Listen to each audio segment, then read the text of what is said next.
Hey everybody, Eddie here, and I just wanted to walk you through my X32 rack wireless setup that I'm using currently on the road and on tour.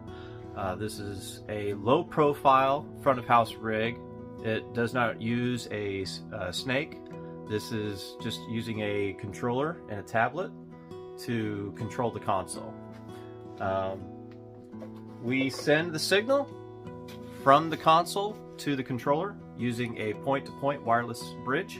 So this is a power over Ethernet antenna. It has two LAN connections. It does have a power port there, but it is not required if you use power over Ethernet.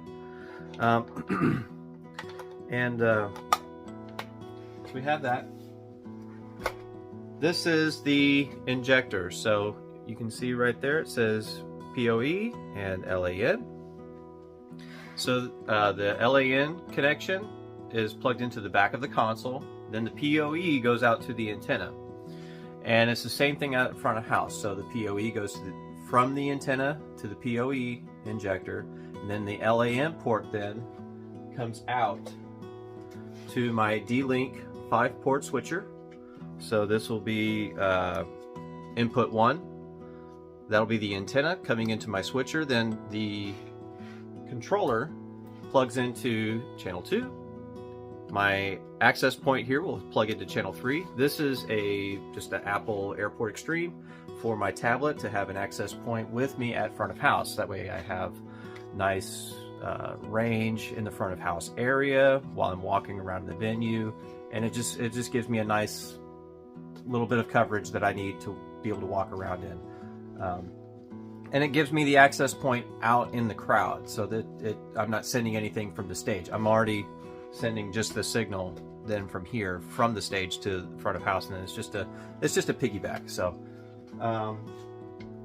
the controller that I'm using is an Xtouch. I have a birchwoodoverlays.com overlay here. This is a magnetic overlay, so it just peels right off. Just like that. You can see the Behringer logo there, but they put on an M32 logo here because this is the console that I'm controlling. And then they send out the buttons already pre-labeled, mapped for all of your control functions. So input gains, pans, EQs, buses, and dynamics. You have your bus sends on fader. You have mute groups, effects, edits, and your fader bank buttons, and then all of your encoders then control your EQs and your dynamics and all that fun stuff. So the tablet is just a cheap Android on tablet. This is the Pro 11, and it works really well. It's very stable. It works well enough with the MixStation platform, which is what I use. I have the Pro version of that as well to customize my layouts to what I need to have for the day of show, so I can see everything all in one shot. The other cool accessory I have is the tablet holder. It took me a while to find this. This was a fun Amazon find. It took me 3 tablet, I think. No, this was the 3rd one that I bought. So 3rd time's a charm, right? This is an Above Tech tablet holder. It comes with two holder sizes, but that doesn't matter. Metal base plate, metal arm, and then heavy duty plastic holder here, and that just sits really nicely under, either right behind or underneath the console out front. And then that just gives you a nice little cradle then and it's very stable. I mean, like, I can sit here and tap on it and move it around, and it's not gonna fall out. It's not super flimsy. Also, with the console out at front of house, I made a cable for myself here. This is my power and Cat5 cable that come from the switcher. So the other end of this Cat5 is in my my D-Link switcher, and then just regular power. Right. So this is just an expandable sleeving with good old gaff tape on the end.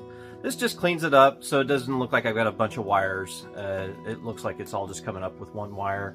And that's literally all you see. You just, on the tabletop, it's just the controller here, the tablet, and then this one looking wire here that has the two in it. And since I did say that this is a fly rig, it all fits in a 20-inch carry-on bag that I found at Target. This is a open story bag. It's a 35-liter. So open story. This is a 35-liter capacity bag. This is a travel bag suitcase. So inside here, it's got the mesh flap that has a zipper. This is where the console sits, the controller sits. All my cabling up here, my router and access point sitting here. My antennas fit up here with all my tablet accessories here. Everything fits, and it all sits very, very nice. This was a fun surprise. I wasn't expecting to find a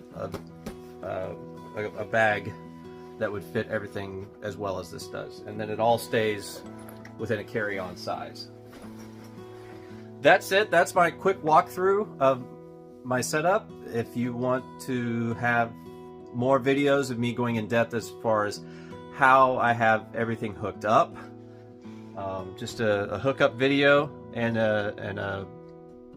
initializing, basically setting up the console to receive commands from this controller here and here.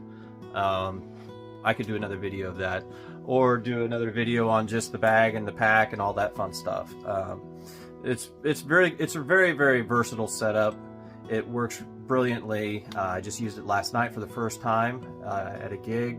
We were right at 20 inputs, and even though it's only 8 faders, I mean, I was still running drum kit, keys, guitar, bass, 4 vocals on stage, and it was you know, and I was also running monitor mixes on it too. So just a very, I mean, even though it's only 8 faders, you can still control a lot very quickly. You can get around it very quickly on it. It's not as slow for me as like a tablet. Just doing it on tablet, for me, it's painfully slow because you're just mixing with one finger and then you're just pushing the buttons all the time.